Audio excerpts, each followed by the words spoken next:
यूं तो देश और दुनिया में ठगों, लुटेरों और हत्यारों की अनगिनत कहानियां हैं, लेकिन 18th-19th सेंचुरी के बीच भारत के जबलपुर में एक ऐसा ठग उभरा जिसके नाम से न सिर्फ आम लोग बल्कि ब्रिटिश अधिकारी भी कांप उठते थे।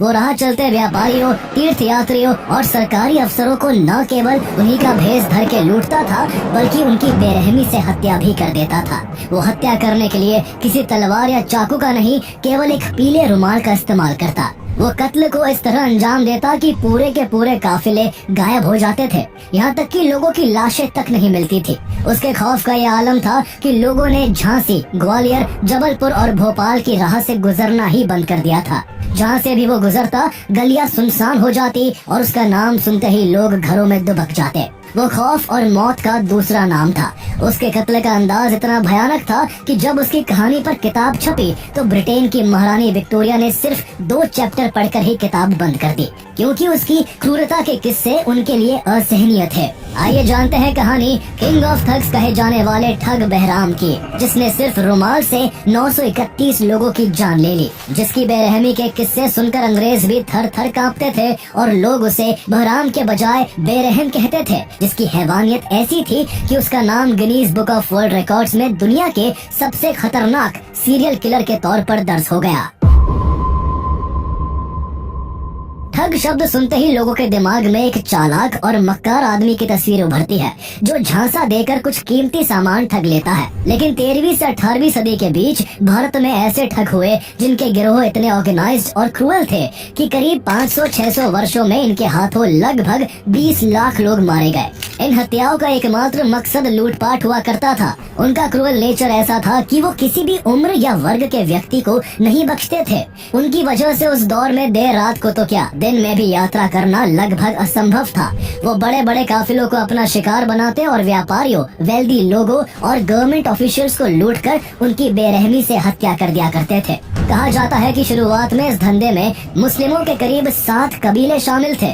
मुसलमान होने के बावजूद ये लोग हिंदू देवी महाकाली की पूजा करते थे। वे मानते ही नहीं थे कि वो कुछ गलत कर रहे हैं। उनकी नजर में ये अन्य प्रोफेशंस की तरह ही एक प्रोफेशन था और उनके मन में जरा भी पछतावा या दुख नहीं था। यही कारण था कि ऊंचे रुतबे वाले शेख से लेकर खाना बदोश मुसलमान और कई जातियों के हिंदू भी इसमें शामिल थे। 18वीं सदी में जब अंग्रेजी हुकूमत भारत में अपने पैर जमा रही थी, उसी दौरान साल 1765 में मध्य प्रदेश के जबलपुर के पास एक गांव में बहराम नाम के एक लड़के का जन्म हुआ। कहा जाता है कि बचपन में बहराम बेहद शांत और सरल था, लेकिन कुछ समय बाद उसकी मुलाकात खुद से कई साल बड़े सैयद आमिर अली से हुई। बहराम ने कभी सपने में भी नहीं सोचा होगा कि ये एक मुलाकात उसकी जिंदगी बदल देगी। दरअसल आमिर अली ठगों की दुनिया से संबंध रखता था और ठगों के गिरोह का सरगना भी था। उसकी जुबान से निकली हर बात में चालबाजी, लूटपाट और हत्याओं का ही जिक्र होता था। आमिर अली की सोहबत बहराम को इतनी पसंद आई कि उसने उससे दोस्ती कर ली और ठगों के गिरोह में शामिल हो गया।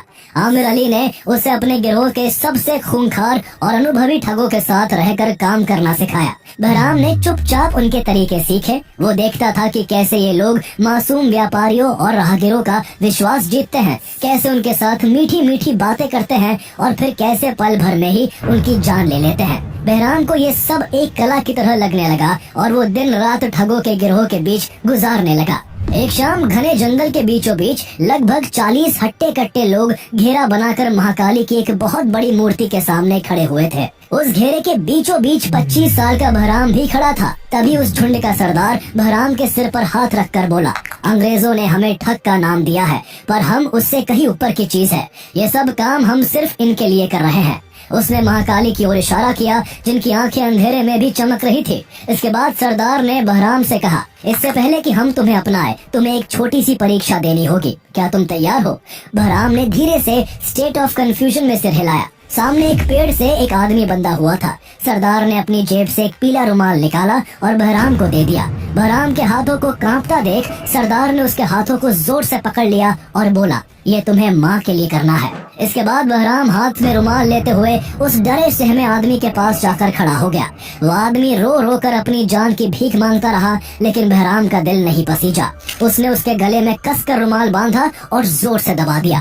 सब माँ महाकाली का जोर जोर से आवाहन आवाहन करने लगे। जैसे जैसे उन मंत्रों की आवाज तेज हो रही थी, वैसे वैसे बहराम एक अलग ही ट्रांस स्टेट में आता जा रहा था। उसके रुमाल की पकड़ और मजबूत होती गई और कुछ ही देर में वहाँ सन्नाटा छा गया। इस तरह बहराम ने अपने पहले शिकार का गला घोट दिया। इसके बाद बहराम ने क्राइम की दुनिया में अपने पैर जमाने शुरू कर दिए। शुरुआत में बहराम और उसके साथियों ने छोटे मोटे कारवा को लूटना शुरू किया। वो लोग उन व्यापारियों को निशाना बनाते जो अकेले या छोटे समूहों में सफर करते थे और उन्हें लूटने के बाद मार डालते थे। धीरे धीरे बहराम ठगों के गिरोह में पॉपुलर होने लगा और जल्द ही उसके गिरोह में लगभग 200 लुटेरे शामिल हो गए। उसका सबसे भरोसेमंद साथी आमिर अली था, जिसने उसकी ठगों के खूंखार गिरोह में एंट्री करवाई थी। इसके बाद उन्होंने कुछ बड़ा करने का प्लान बनाया। बहराम और आमिर अली ने एक डॉली नाम की लड़की को अपनी बातों में फंसाकर अपने गैंग का पार्ट बना लिया। डॉली काफी ब्यूटीफुल और अट्रैक्टिव लड़की थी। उसका काम उन बाहरी व्यापारियों और अधिकारियों को अट्रैक्ट करना था जो यात्रा के दौरान एंटरटेनमेंट की तलाश में होते थे। जब भी कोई कारवा या व्यापारी आता, डॉली उन्हें अपने अट्रैक्शन में फंसाकर बहराम और अली के गिरोह के लिए आसान शिकार बना देती। डॉली के झांसे में आकर जैसे ही वो लोग केयरलेस होते, बहराम और उसका गिरोह उन पर हमला कर देता। उन्हें लूट लिया जाता और उनकी हत्या कर दी जाती। इस तरह की वारदातों के जरिए बहराम और अली ने धीरे धीरे अपना आतंक फैलाना शुरू कर दिया। ये लोग जबलपुर, ग्वालियर, आगरा और दिल्ली की तरफ से गुजरने वाले व्यापारियों और उनके कारवां को निशाना बनाने लगे। इन क्षेत्रों में उनका खौफ इस कदर फैल गया कि लोग रात में तो क्या, दिन दहाड़े भी जंगल के नजदीक से गुजरने से डरने लगे। इसके बाद बहराम और उसका गिरोह ठगी और हत्या के और भी खतरनाक तरीके अपनाने लगा। वो और उसके जैसे ठगों का ये तरीका इतना शातिर था कि उन पर कोई शक नहीं कर पाता था। वो खुद को व्यापारियों के भेष में ढाल लेते थे। इस दौरान ठगी की शुरुआत एक खास मौसम में हुआ करती थी। किसी संकेत को देखकर काम शुरू होता था, जैसे कि बिल्लियों का झगड़ना या कौवे का चिल्लाना। व्यापारियों का भेष धर के वो राह गुजरते व्यापारियों को शिकार बनाने की तलाश में जुट जाते। जैसे ही शिकार की पहचान होती, ये लोग उनके कारवां में घुल मिल जाते, उनसे बातें करते, दोस्ती करते और उनका भरोसा जीत लेते। वो इस दौरान आपस में रामसी नाम की एक खास सीक्रेट लैंग्वेज का यूज करते थे, जिसे सिर्फ वही समझ सकते थे। इस भाषा में कब्र को बेल और खोदने के लिए इस्तेमाल होने वाली खास कुदाल को कस्सी कहा जाता था। वो उन व्यापारियों की संख्या पता करके जब तय कर लेते कि कितने लोगों को मारना है, तो उनका एक गुट आगे जाकर कब्र की खुदाई के काम में लग जाता। बाकायदा कब्र खोदने से पहले एक पूजा होती थी। इसके लिए कस्सी को गुड़, दही और शराब से बारी बारी नहलाकर उस पर पान और फूल चढ़ाए जाते थे। कारवां के सबसे पीछे भी एक और गिरोह चलता था, जिसका काम यह देखना होता था कि पीछे से कोई आ तो नहीं रहा है। किसी खतरे के लिए कोड वर्ड लुचमुन सिंह आ गया का यूज होता था और भागने के लिए लोपी खान आ गया बोला जाता था। जब शिकार का समय आता तो उसे झिरनी कहा जाता था। इसके लिए अक्सर सुरती खा लो या हुक्का पिलाओ जैसे कोड वर्ड्स का इस्तेमाल होता। जैसे ही ठगों का सरदार यह वाक्य बोलता, शिकार पर हमला हो जाता। बहराम की योजना हमेशा ये रहती थी कि जब तक उसके पास पर्याप्त संख्या में लोग ना हो जाए, तब तक वो हमला नहीं करता था। अगर किसी व्यापारी दल में 50 लोग होते, तो बहराम यह सुनिश्चित करता कि उसके अपने गिरोह के भी वहाँ 50-60 लोग हो।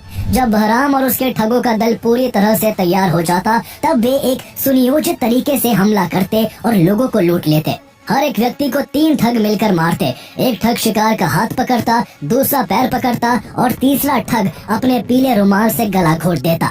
यह पीला रुमाल बहराम की पहचान बन गया था। रुमाल के बीच में गांठ बांधकर एक सिक्का लगा होता था। रुमाल को शिकार के गले में डालकर मरोड़ा जाता था, जिससे दम घुटने से उसकी मौत हो जाती। बहराम और उसके जैसे ठग रुमाल के अलावा किसी और हथियार का इस्तेमाल नहीं करते थे। लूटपाट के बाद बहराम मरे हुए लोगों की लाशों को ठिकाने लगाने में भी उतनी ही सतर्कता बरतता। लाशों को कुएं में फेंक दिया जाता या फिर नदी में बहा दिया जाता। इसके अलावा अक्सर शवों को जंगलों में भी दफनाया जाता था। इस दौरान शवों को एक के सिर की तरफ दूसरे का पैर वाली तरकीब से कब्रों में डाल दिया जाता था, ताकि कम से कम जगह में ज्यादा लाशें आ सके। लाशों को कब्र में एक के ऊपर एक डालकर उसके ऊपर झाड़ियां लगा दी जाती थी, ताकि कोई निशान न बचे। इस तरह ये लोग पूरा का पूरा कारवां गायब कर देते थे, फिर खुद भी गायब हो जाते थे और किसी को भनक तक नहीं लगती थी। बहराम इतनी चालाकी से राह गुजरते व्यापारियों को इसलिए अपना शिकार बना लेता था क्योंकि उसकी तैयारी काफी पुख्ता होती थी। लोकल ट्रेडर्स से उसकी गैंग का बहुत अच्छा संबंध था। ट्रेडर्स उन्हें पैसे और सामान उधार देते थे ताकि जब ये ठग व्यापारी का भेष धर के किसी अन्य व्यापारी को लूटने जाए तो उनके पास सही सामान हो और वो ऑथेंटिक लगे। जब ठग लूटपाट करके वापस आते तो वो इन लोकल ट्रेडर्स को उनके हिस्से का पैसा दे देते थे। इस तरह कई स्थानीय व्यापारी भी इस गिरोह के एसोसिएट बन गए थे और व्यापारियों को लूटने में उनकी मदद करते थे। इस तरह ठग बहराम को ठगी और ठगी की आड़ में हत्याएं करते हुए 10 साल हो गए। इतने समय में उसने न केवल व्यापारियों का भेष धर के व्यापारियों को लूटा, बल्कि उसने अलग अलग रूप लेकर सरकारी अफसरों और यहाँ तक कि तीर्थ यात्रियों को भी लूटा और उनको अपने पीले रुमाल से मौत की नींद सुला दिया। वो और उसके ज्यादातर ठग कई भाषाएं, गाना बजाना, भजन कीर्तन, नाथ कवाली और हिंदू मुसलमान दोनों धर्मों के तौर तरीके अच्छी तरह जानते थे। वो जरूरत के हिसाब से तीर्थ यात्री, बाराती, मजार के जायरीन या नकली शव यात्रा निकालने वाले बन जाते थे। इस तरह से बहराम का नाम डर का पर्यायवाची बन चुका था। वो ठगों का बेताज बादशाह कहलाने लगा था। लोग केवल उसका नाम सुनकर ही सिहर जाते थे। राहगीरों में उसका खौफ इतना ज्यादा हो गया कि लोग उसे बहराम की जगह बेरहम कहने लगे थे। एक बार रात के अंधेरे में लगभग 15 लोगों का एक समूह बैलगाड़ियों के साथ आगे बढ़ रहा था। वो सब पास के किसी गांव में शादी में हिस्सा लेने गए थे। उन्हें वापस लौटने में बहुत देर हो गई थी, इसलिए उन्हें रात में ही सफर करना पड़ रहा था। हर किसी के दिल में एक अनजाना डर समाया हुआ था। उन्होंने उन बेरहम ठगों के बारे में सुना था और वो जानते थे कि इतनी रात को सफर करना कितना खतरनाक हो सकता है। तभी घने जंगल के बीच सड़क पर उन्हें एक घायल और खून से लथपथ आदमी दिखाई देता है, जिसे देखते ही समूह के लीडर ने बैलगाड़ी रोक दी। उस घायल आदमी ने दर्द से करहाते हुए पानी मांगा। वो लोग बैलगाड़ी से उतरकर उसे सहारा देकर बिठाते हैं। पूछने पर वो शख्स अपना नाम सुखराम बताता है। उसने बताया कि डाकुओं ने उसे लूट लिया है और उसकी पत्नी को भी साथ ले गए हैं। ये सुनकर सभी डर से कांपने लगे। एक नौजवान ने डरते हुए पूछा, क्या वो ठग वही था जो हम सब सोच रहे हैं? इस पर सुखराम ने धीमी आवाज में कहा, हाँ वही था, ठग बहराम। ठग बहराम का नाम सुनते ही बैलगाड़ी में बैठी महिलाएं रोने लगती है और वहाँ मौजूद सभी पुरुषों के चेहरे का रंग उड़ जाता है। हर कोई जानता था कि मौत का दूसरा नाम बहराम है। तभी वो नौजवान उस घायल आदमी सुखराम से पूछता है, तुम खुद को कैसे बचा पाए? वो तो सबको मार डालता है। इस सवाल पर सुखराम ने धीरे से ऊपर देखा और एक खौफनाक मुस्कान के साथ बोला, बहराम खुद अपने आप को कैसे मार सकता है? ये सुनते ही उन लोगों के पैरों तले जमीन खिसक गई। वो बहरूपिया कोई और नहीं बल्कि वही दरिंदा ठग बहराम था। सारे एहतियात बरतने के बाद भी वो लोग उसके जाल में फंस गए थे। बहराम ने सियार की सी आवाज निकालते हुए जोर से चिल्लाना शुरू किया। तभी अंधेरे जंगल से उसके साथी बाहर निकलने लगे। खून के प्यासे वो सारे डकैत उन यात्रियों पर टूट पड़े। कुछ ही मिनटों में उस कारवां पर सन्नाटा छा गया। आदमी, औरत, बच्चे कोई भी नहीं बचा। उन्हें लूटने के बाद बहराम और उसके डकैतों ने कब्रें खोदकर एक एक करके सारी लाशों को उसमें फेंक दिया। लाशों को बड़ी बेरहमी से एक दूसरे के ऊपर फेंका गया, मानो लाशों का एक बड़ा मकबरा बन गया हो। ठग बहराम और उसके जैसे खूंखार ठगों की वजह से 1790 से 1810 के बीच नॉर्थ एंड सेंट्रल इंडिया में हजारों लोगों के अचानक गायब होने का भयानक सिलसिला जारी था और इसने अंग्रेजों को भी हिला कर रख दिया था। गायब होने वालों में मर्चेंट्स, कोर्टिसंस, पिलग्रिम्स और यहाँ तक कि अंग्रेजी सेना और पुलिस के सिपाही भी शामिल थे। इन घटनाओं ने ब्रिटिशर्स के लिए कड़ी चुनौती खड़ी कर दी थी, क्योंकि गायब होने वाले लोगों का कोई भी सुराग नहीं मिल रहा था।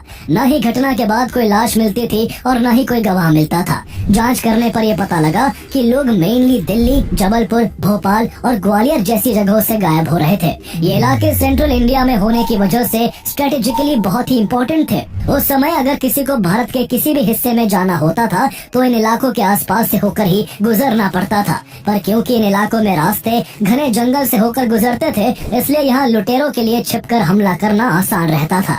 इस वजह से ब्रिटिश अथॉरिटी के सामने ये एक बड़ी चुनौती थी कि आखिर इन लोगों पर काबू कैसे किया जाए। सबसे हैरान करने वाली बात ये थी कि जब अंग्रेजों ने इस मामले की जांच के लिए इन इलाकों में अपने जासूसों को भेजा तो वो भी मिस्टीरियस तरीके से गायब हो गए। यहाँ तक कि इस गिरोह का पता लगाने के लिए भेजी गई सैन्य टुकड़ियां भी कभी वापस नहीं लौटी। इससे अंग्रेजों को जल्द ही ये एहसास हो गया कि ये कोई नॉर्मल क्रिमिनल गैंग नहीं है और इससे पार पाना काफी मुश्किल काम है।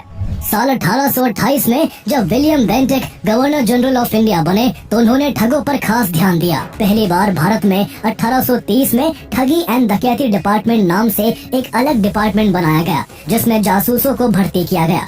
खास बात यह है कि आगे चलकर यही ठगी एंड डकैती डिपार्टमेंट इंटेलिजेंस ब्यूरो या IB के नाम से जाना गया, जो आज भी भारत की एक इंटेलिजेंस एजेंसी है। इस डिपार्टमेंट की बागडोर इंग्लैंड से आए एक special British officer captain William Henry Sleeman को सौंपी गई। वो इस तरह का काम करने में एक्सपर्ट माने जाते थे। कैप्टन विलियम स्लीमैन ने काम शुरू कर दिया। उन्हें पता लगा कि जिन रास्तों पर ये घटनाएं हो रही थी उनमें जबलपुर सबसे महत्वपूर्ण लोकेशन थी, इसलिए विलियम स्लीमैन ने अपना ऑफिस भी जबलपुर में ही बनवाया। बड़े ही स्विफ्ट तरीके से काम करते हुए उन्होंने सबसे पहले जासूसों के एक बड़े ग्रुप को इस पूरे एरिया में डिप्लॉय किया। उन्होंने ठगों को पकड़ने के लिए दिल्ली से जबलपुर तक फैले रास्ते के आसपास पड़ने वाले जंगलों को भी काट दिया, ताकि ठगों के पास छिपने की कोई जगह न बचे। इतना सब कुछ करने के बाद भी विलियम स्लीमैन के हाथ खाली थे और बहराम तो क्या, बहराम का साया भी उनके हाथ नहीं लग सका। नाकामी के बाद भी कैप्टन स्लीमैन इस गिरोह के पीछे लगे रहे। उनके जासूस गांव गांव जाकर उसका पता लगाने में जुटे थे। जंगलों को खंगाला जा रहा था। इतनी मशक्कत के बाद स्लीमैन ने कई ठगों को पकड़ लिया, जिन्हें टॉर्चर करके या लालच देकर उन्हें अपना मुखबिर बना लिया। उन मुखबिरों के जरिए साल 1835 में कैप्टन विलियम स्लीमैन के जासूसों ने ठगों के एक बड़े सरगना और ठग बहराम के साथी आमिर अली को धर दबोचा। बहराम का सबसे वफादार साथी अब अंग्रेजों की गिरफ्त में था। शुरुआत में आमिर अली ने मुंह नहीं खोला, लेकिन जब पुलिस ने काफी सख्ती दिखाई और उसके परिवार पर भी आंच आने लगी तो अली ने एक लंबी सांस ली और अपना सिर झुकाकर एक एक राज उगलना शुरू कर दिया। उसने कहा कि उसने करीब 719 लोगों को लूटकर उन्हें मौत के घाट उतारा है। उसने मलाल करते हुए ये भी कहा कि अगर वो लोग उसको गिरफ्तार नहीं करते तो शायद वो लोगों की हत्या करने में 1000 का आंकड़ा भी पार कर देता। इसके बाद आमिर अली ने उन जगहों की निशानदेही की जहाँ सैकड़ों लाशें दफन थी। इसके बाद पुलिस को एक के बाद एक कई गांव और जंगलों में छिपे हुए मास ग्रेव मिलने लगे। इन जगहों पर कंकालों का ढेर देख ब्रिटिश अधिकारियों के भी होश उड़ गए। कहते हैं कि सिर्फ आमिर अली की निशानदेही पर 500 से ज्यादा नर कंकालों को ढूंढ निकाला गया। आमिर अली ने न सिर्फ लाशों की जगह बताई बल्कि पूरे ठग नेटवर्क का खाका ही खोल दिया। उसने बताया कि कैसे ये ठग व्यापारियों के भेष में चलते हैं, कैसे उनके शुभ अशुभ संकेत होते हैं और कैसे वो अपने शिकार को मौत के घाट उतारते हैं। ये जानकारी एक एक कर सैकड़ों ठगों की गिरफ्तारी की वजह बन गई। जालंधर से लेकर जबलपुर तक ठगों की जड़ें उखाड़ी जाने लगी। उसकी मुखबिरी के आधार पर साल 1837 में 412 ठगों को फांसी दी गई और 87 को आजीवन कारावास की सजा दी गई। इसके अलावा 1000 के करीब ऐसे ठग थे जिन्हें मलेशिया के पास स्थित पेनांग टापू पर ले जाकर छोड़ दिया गया ताकि वो वापस भारत न लौट सके। इस तरह स्लीमैन ने ठगों के बड़े नेटवर्क को तो खत्म कर दिया था, लेकिन अब तक ठग बहराम उनके हाथ नहीं लग पाया था। ठग बहराम पक्का खिलाड़ी था। उसे पता था कि आमिर अली अब ब्रिटिशर्स का मुखबिर बन गया है और उसे धोखा देकर उसके साथियों को पकड़वा रहा है। इसलिए वो जगह बदल बदल कर रह रहा था और अपनी ठगी को बहुत ही सावधानी से अंजाम दे रहा था। स्लीमैन को पता था कि जब तक बहराम जिंदा है ठगों का आतंक कभी खत्म नहीं होगा। इसलिए आगे भी स्लीमैन और उनकी टीम ने दिन रात एक कर दी और आखिरकार आमिर अली की मुखबिरी के आधार पर साल 1838 में कैप्टन स्लीमैन ने किंग ऑफ ठग्स बहराम को जबलपुर के पास से पकड़ लिया। हैरानी की बात ये थी कि पकड़े जाने पर भी उसके चेहरे पर ना कोई डर था और ना ही कोई पश्चाताप था। उसे जैसे मौत का भी डर नहीं था। जब उससे पूछताछ की गई तो उसने बिना किसी खौफ के अपने सभी अपराधों को कबूल कर लिया।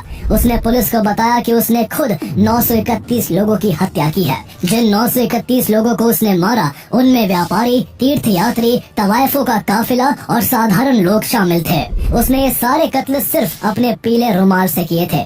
इसके बाद बहराम पर लगभग 1 साल तक मुकदमा चला और इसके अपराधों की पूरी सच्चाई सामने आई। पता चला कि बहराम के गैंग से 1400 लोग जुड़े हुए थे जिन्हें पुलिस ने अलग अलग जगहों से गिरफ्तार किया। इसके बाद उस समय खौफ और मौत का दूसरा नाम माने जाने वाले ठग बहराम को 1840 में फांसी के फंदे से लटका दिया गया। उस समय उसकी उम्र 75 साल थी। अपने जीते जी उसने जो मौत निर्दोष लोगों को दी थी उसी मौत से आखिरकार उसका भी सामना हो गया। उसके गिरोह के अन्य सदस्यों को भी पकड़कर जबलपुर में पेड़ों से लटकाकर फांसी दे दी गई और इस तरह ठग गैंग का आतंक भारत से खत्म हुआ।